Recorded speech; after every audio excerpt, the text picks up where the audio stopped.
Hello, all my wonderful PSGA students. I thought this whole flipped classroom idea would be really good to review writing equations of lines, distance formula, and midpoint, because it is something you've seen before in AAA. So why not review it here so that we could start with something fresh on Monday?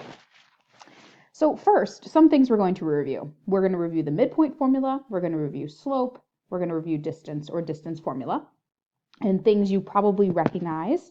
You probably recognize good old slope-intercept form. We're going to be talking about point-slope form, which is the forgotten of the three, and then standard form. So first, the midpoint formula. Now, if you think about it, a segment that we've been talking about in geometry, the midpoint is the point that divides this segment into two congruent segments. So you could think of this point as an average between these 2 points here.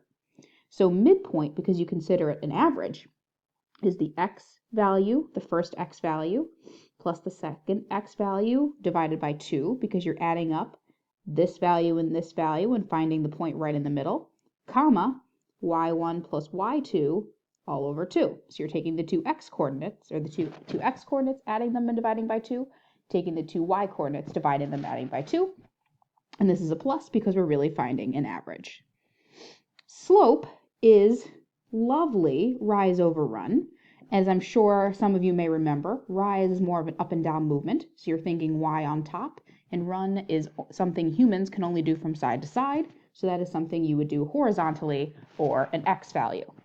Now the actual slope formula, I mentioned this to one of the periods, I think it was 6th this year, that the reason that you use m for slope is because in Latin there's a word that means mountain, and if you think about a mountain, it has a particular slope up or down. So that is why you use m for slope in the first place.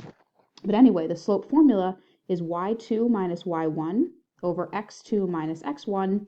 The reason there's subtraction there is because you're changing between 2 points, and anytime you change, you really subtract.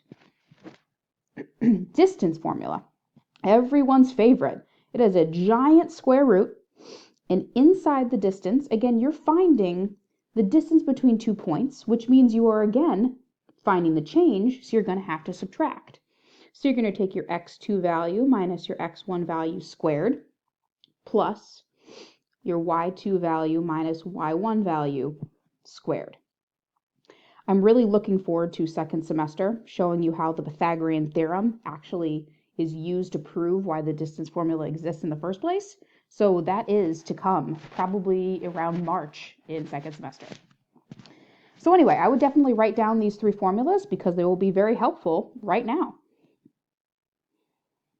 So, other than those lovely formulas, slope-intercept form. Now, mathematicians, as I've said, are not very creative. Slope-intercept form, or y equals mx plus b, is called slope-intercept form because literally within the equation there is a slope and an intercept, specifically a y-intercept. So mathematicians said, what can I call this form so everyone remembers it? Well, slope-intercept. Point slope, again, the one I mentioned is the forgotten of the 3, literally has a point in it and a slope.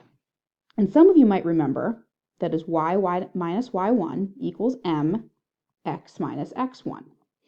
And as a quick fun fact, if I go back to the previous slide, if you take a look at the definition of slope here, if you cross multiplied and did m times x2 minus x1 equals y2 minus y1, you might notice that if you cross multiply, that is where this comes from. So this actually comes from the slope formula.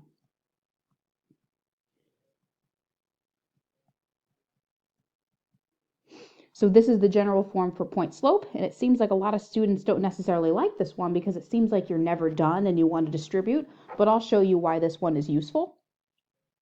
Standard form is useful especially when graphing, but it is ax plus by equals c, so you have a couple restrictions on it though.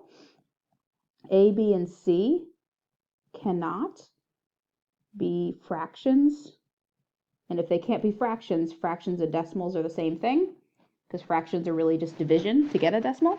So A, B, and C cannot be fractions or decimals, and so that will also come into play when we go through examples soon. Example 1, given 2 points, what is the slope? Well, slope is y2 minus y1 over x2 minus x1. So remember, this is the first x, first y, second x, second y, because this is point number 1, point number 2. So this would be negative 11 minus 1 over negative 1 minus 3, which is negative 12 over negative 4. So I have a slope of 3 over 1, or positive 3.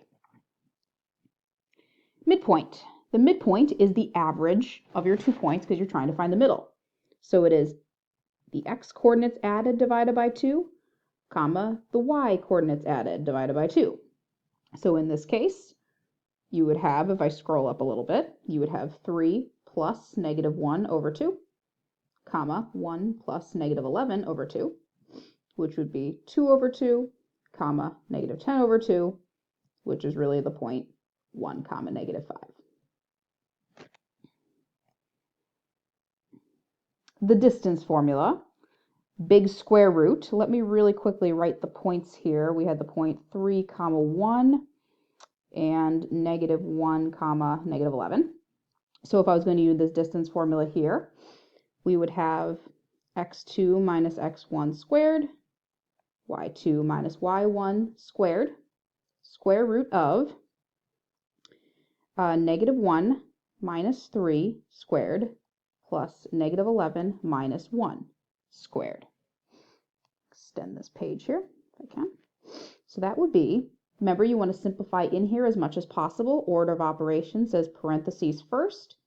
So I'm going to simplify in the parentheses. Negative 4 squared is positive 16 plus negative 12 squared is positive 144. If you add 144 and 16, you would get, that would be 160, the square root of 160. So you might remember from your algebra days as well that this could be split into a perfect square and a knot. Specifically, 16 times 10. 10 is not a perfect square, so you can reduce this to 4 root 10. So all of this, midpoint, distance formula, slope, will come in handy with what we're doing on Monday. So watch this video as many times as you need to make sure you're prepared for when I just go on Monday. Other review is finding the equation of a line in all 3 forms. So funny enough, the one that I always start with is point slope because I am given 2 points. So it makes sense to start with that one. But before I do that, the first thing I generally want to do is find the slope. So I think these were the points we used before. So y2 minus y1 over x2 minus x1. So we have negative 12 over negative 4. So yes, my slope is still positive 3. So that means if I want all 3 forms, I'm going to start with point slope. And so I'm going to plug my slope in here for m. And I can pick whichever point I want. This one seems easier because they're both positive. So another thing to remind you of is that where you plug in 3 and 1 is for the y1 and the x1 position. So you would have y minus 1 equals 3x minus 3, this x value. And so strangely enough, this would be your answer in point slope. But the nice thing about point slope is it's easy to get this or to convert this into slope intercept because, let me use a different color, because I'm sure it's very tempting for some of you to want to distribute. And if you do, you would get 3x minus 9. And then if your temptation is to get this into slope intercept form, the only thing you'd have to do is add 1. So we'd have y equals 3x minus 8 for my equation in slope intercept, or y equals mx plus b. And so I would generally start with point slope, move to slope intercept, and then I would move to standard. Now remember, standard form is ax plus by equals c. So we want our x first, y second, regular number third. So if I wanted to get this to look like this, the only thing I have to do is subtract 3x to the other side. So I have negative 3x plus y equals negative 8. Now, something that I find kind of annoying is that a lot of textbooks say that standard form, not only do A, B, and C, do they have to be nice numbers, not fractions or decimals? A lot of times books say that A has to be positive. Frankly, I don't really care about that. So I would say this is a fine answer. But if you wanted this term to be positive, you would multiply everything by -1. So you could also say the answer is 3x minus y equals 8. Both of these answers are valid for standard form. And so if you haven't been taught it before, I'd actually highly recommend always starting plugging it into point slope, because you can easily move between the three.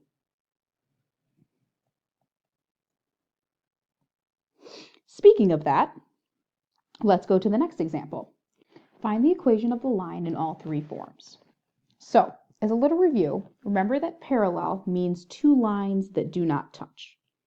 So if two lines are parallel, that means that they are going up and over, up and over, up and over, up and over at the same rate, which really means that they have the same slope.